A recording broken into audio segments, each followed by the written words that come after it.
ጤና ይስጥልን እንደምንላችኋል ውድ ተመልካቾቻችን ከአባይ ቴሌቪዥን የሚተላለፍላችሁ የዕለተ ማክሰኞ መጋቢት 30 ቀን 2017 የዜና ላፍታ የመረጃ ሰዓታችን ተጀምሯል።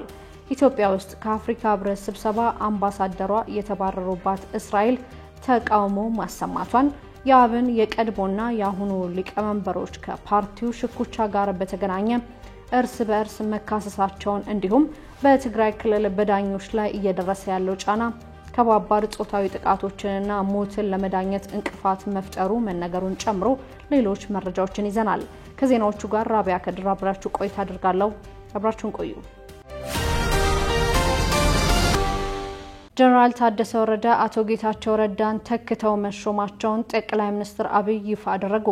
ትናንት ከትግራይ ጊዜያዊ አስተዳደር በይፋ የተሰናበቱት አቶ ጌታቸው ረዳን በመተካት ጀነራል ታደሰ ወረደ ስልጣኑን መረከባቸውን ዛሬ ረፋዱን ጠቅላይ ሚኒስትር ዶክተር አብይ አህመድ ይፋ አድርገዋል። ጠቅላይ ሚኒስትር አብይ ባለፈው አንድ ወር ገደማ የኢትዮጵያ ህገ መንግስትን የፕሪቶሪያ ስምምነትና የዲፕሎማቲክ ማህበረሰቡን ምክር በማከል ሰፊ ውይይቶች ሲካሄዱ ቆይተዋል ብለዋል።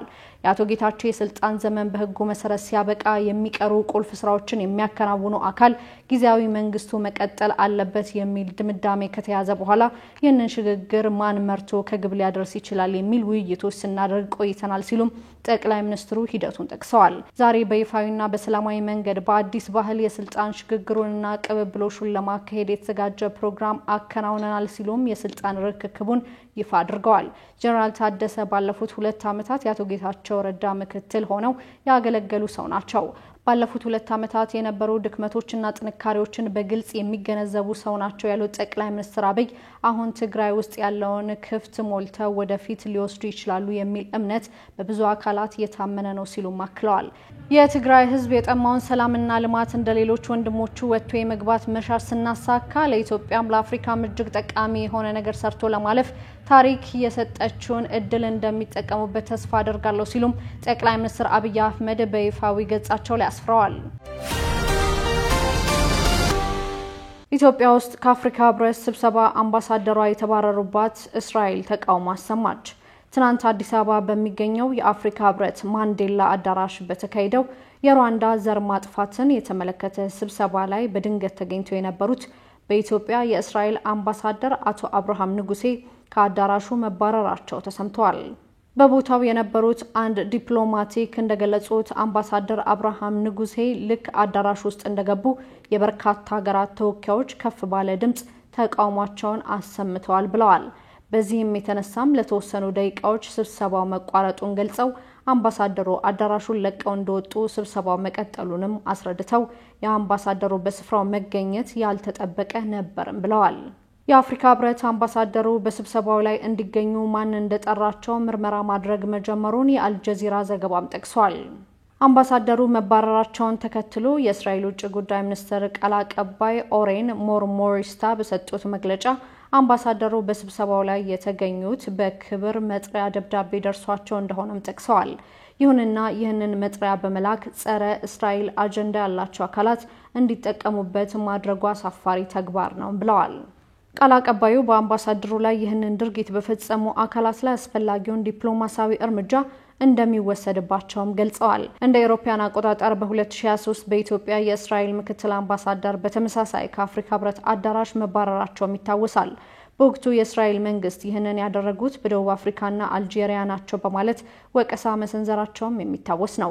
በአፍሪካ ህብረት ውስጥ አባል ያልሆኑ 87 ሀገራት የታዛቢነት መቀመጫ ያላቸው ሲሆን ይህንን መቀመጫ እስራኤል በ2021 ማግኘቷም አይዘነጋም። የአብን የቀድሞና የአሁኑ ሊቀመንበሮች ከፓርቲው ሽኩቻ ጋር በተገናኘ እርስ በእርስ ተካሰሱ።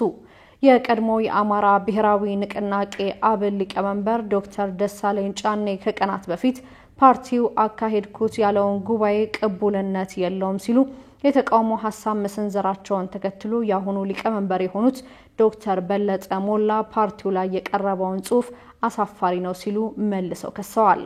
የቀድሞ የአብን ሊቀመንበርና በአሁኑ ወቅትም የህዝብ ተወካዮች ምክር ቤት አባል የሆኑት ዶክተር ደሳለኝ ጫኔ ትናንት ማምሻውን በይፋዊ ገጻቸው ላይ ባሰፈሩት ረጅም ጽሑፍ አብን በምርጫ ቦርድ በህግ ባይሰረዝም እንኳን በተግባር ግን ጉባኤ እንዳያካሄድ ሰቆቃዊ ሞት እንዲሞት የተደረገ ፓርቲ ነው ብለዋል። ዶክተር ደሳለኝ ከፓርቲው ምስረታ አንስተው አሁን ደርሷል ያሉትን ሂደት በዝርዝር ባሰፈሩበት ጽሑፋቸው የመንግስት ስልጣን ላይ የሚገኙ የቀድሞ ጓዶቻቸው በይፋ በመተቸት ብዙ ዋጋ በከፈልንበት ፓርቲያችን ላይ እንደዚህ ያለ የመረራ ግምገማ ለማስፈር ያስገደደኝ ጉዳይ አብን ከዚህ በኋላ ከመኖር ይልቅ ባለመኖር የአማራን ህዝብ የሚጠቅም ፓርቲ መሆኑን ስላመልኩ ነው ሲሉ ተናግረዋል። ዶክተር ደሳለኝ የትናንቱ ጉባኤ ለመጥራት የሚያስችለው አካል ውሳኔ ያላሳለፈበት ጉባኤ አዘጋጅ ያልሰየመበት ማዕከላዊ ኮሚቴ ውሳኔ እንዲያስተላልፍበት በአግባቡ ስብሰባ ያልተጠራበት ነው ብለዋል። አብዛኞቹ የትናንቱ ጉባኤ ተሳታፊዎችም በፓርቲው መዋቅር የማይታወቁና ያልተወከሉ አዳዲስ ፊቶች መሆናቸውን ከወጡ ፎቶዎች ተረድቻለሁ ሲሉም የምክር ቤት አባሉ አክለዋል። ይህንን የዶክተር ደሳለኝ ጽሑፍ የተቃወሙት የወቅቱ የፓርቲው ሊቀመንበርና እና ቴክኖሎጂ ሚኒስትር ዶክተር በለጠ ሞላ የቀድሞ ሊቀመንበር ጠንከር ባሉ ቃላት ወርፈዋቸዋል። ትናንት አክብረው ሊቀመንበር ያደረገህን ንቅናቄ ላይ ይህንን ነውረኛ ጽሑፍ በመጻፍህ የምር ሊጸጽትህና ልታፍር ነው የሚገባ ሲሉ ዶክተር በለጠ ጽፈዋል። ብዙ ወከባ፣ ፈረጃ፣ እርግማንና አፍራሽ ተልእኮን ተቋቁመን ለፈተና ሳንንበረከክ የምንወደውን ተቋማችንን አብን አስቀጠለን እንጂ በትነነው የምንሄድ የታሪክ ዱኩማኖች አይደለንም ሲሉ ዶክተር በለጠም አክለዋል። በትግራይ ክልል በዳኞች ላይ እየደረሰ ያለው ጫና ከባድ ጾታዊ ጥቃቶችንና ሞትን ለመዳኘት እንቅፋት መፍጠሩ ተነገረ። ህጋዊ ውሳኔ በሚሰጡ ዳኞች ላይ በተለያየ መንገድ የሚገለጽ ጫና እየደረሰ ነው ሲል የትግራይ የዳኞች ማህበር ባወጣው መግለጫ አስታውቋል። ማህበሩ በመግለጫው በሴቶች ላይ የሚፈጸሙ ከባድ ጾታዊ ጥቃቶችና የሞት ጉዳዮችን የሚከታተሉ ውሳኔ የሚሰጡ ዳኞች ስራቸውን ነፃና ገለልተኛ ሆነው ለመከወን እጅግ ተቸግረዋልም ብለዋል። ዳኞቹ ስራቸውን ተረጋግተው በሰከነ የህግ አካሄድ እንዳይመለከቱ በተለያዩ መንገዶች ጫና እየደረሰባቸው ነው ያለው የማህበሩ መግለጫ፣ ስለሆነም ላለባቸው የደህንነት አደጋ በቂ ከለላ በማጣታቸው ምክንያት ስራቸውን ከማቆማቸው በፊት የክልሉ ከፍተኛ ፍርድ ቤት ከሚመለከታቸው የጸጥታ አካላት ጋር በመነጋገር ችግሩ በአፋጣኝ መፈታት አለበት ሲልም አሳስቧል።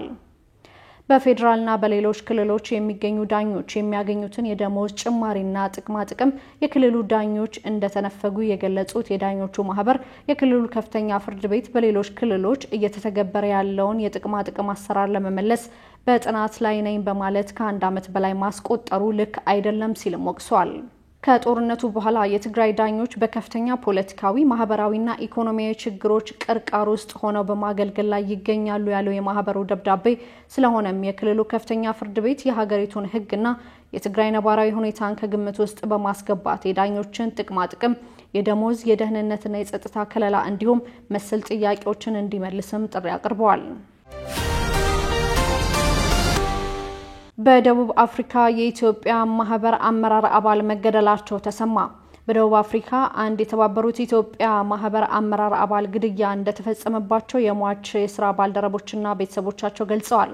አቶ ዳኛ ግርማ በተባሉት የማህበሩ አመራር አባል ላይ ትናንት ግድያ የተፈጸመው በዙል ናታል ግዛት ፒተር ማትስበርግ ከተማ ውስጥ መሆኑን በደቡብ አፍሪካ የተባበሩት የኢትዮጵያ ማህበር ሰብሳቢ አቶ ዮሐንስ ሀቢብ እንደነገሩት በመጥቀስ ዶቼ ቬለ ዘግቧል። ግድያ የተፈጸመባቸው ዕለቱን በእርቅ ስራ ላይ ውለው ወደ ቤታቸው በመግባት ላይ ሳለ መሆኑን የጠቀሱት የማህበሩ ሰብሳቢ አቶ ግርማ ኢትዮጵያን ህብረታቸውን እንዲያጠናክሩ በማገዝና በማስተባበር የሚታወቁ መሆናቸውንም ተናግረዋል። ለምን ይህንን ማድረግ እንደተፈለገ አናውቅም። ልክ በመኖሪያ ቤታቸው ደጅ ላይ ተሽከርካሪያቸውን እያቆሙ ባሉበት ነው በጥይት የተገደሉ ሲሉ ግድያውን በተመለከተ አስረድተዋል። አሁን ላይ የድርጊቱ ፈጻሚዎች እነማን እንደሆኑና ለምን ዓላማ እንዳደረጉት ጥያቄ ማስነሳቱን የጠቀሱት ሰብሳቢው ማህበሩ በደቡብ አፍሪካ ከሚገኘው የኢትዮጵያ ኤምባሲ ጋር በመሆን ምርመራ ለማስጀመር እየጣረ እንደሚገኝም ተናግረዋል። አቶ ዳኛ በደቡብ አፍሪካ ለሚኖሩ ኢትዮጵያን በሙሉ መካሪና አባት አስታራቂ ሽማግሌ ነበሩ ሲሉም እርሳቸውን የሚያውቁ በሀገሪቱ የሚገኙ አስተያየት ሰጪዎች ተናግረዋል። አቶ ዳኛ ግርማ ለኢትዮጵያን አንድነት እንዲሁም በሰው ሀገር በመተጋገዝ ሰርቶ ስለመለወጥ ዘወትር ሲሰሩ የኖሩ አባት እንደነበሩም ተጠቅሷል። ለአደጋ ስጋት ምላሽ ፈንድ የሚውል ገቢ ከሰራተኞች ደሞዝ እንዲሰበሰብ የሚያስገድደው የአዋጅ ረቂቅ ጥያቄ ተነሳበት። ለፓርላማ ቀርቦ የነበረው የኢትዮጵያ አደጋ ስጋት ስራ አመራር የአዋጅ ረቂቅ የተካተተበትና ለአደጋ ስጋት ምላሽ የሚውል ገንዘብ ከግለሰቦች እንዲሰበሰብ የሚያዘው ድንጋጌ ጥያቄ ተነስቶበታል። ለዝርዝር እይታ ለፓርላማ ቋሚ ኮሚቴ ተመራው አዋጁ ከሀገር ውስጥ የገቢ ምንጭ ለመሰብሰብ በአዋጁ ከተዘረዘሩ 15 አይነት አገልግሎቶች መካከል የመንግስትና የግል ድርጅት ተቀጣሪ ሰራተኞች ከሚከፈላቸው የተጣራ ደሞዝ ላይ የሚታሰብ የሚውልም ይገኝበታል። አዋጁ የተመራለት የፓርላማ የውጭ ጉዳይ ግንኙነትና ሰላም ጉዳዮች ቋሚ ኮሚቴ ትናንት ባዘጋጀው የአስረጅና የባለድርሻ አካላት መድረክ ከተለያዩ አገልግሎቶች ላይ የሚሰበሰብ ገቢ የግለሰቦችን የመክፈል አቅም ያገናዘበ መሆኑን በተመለከተ ጥያቄ ቀርቦበታል።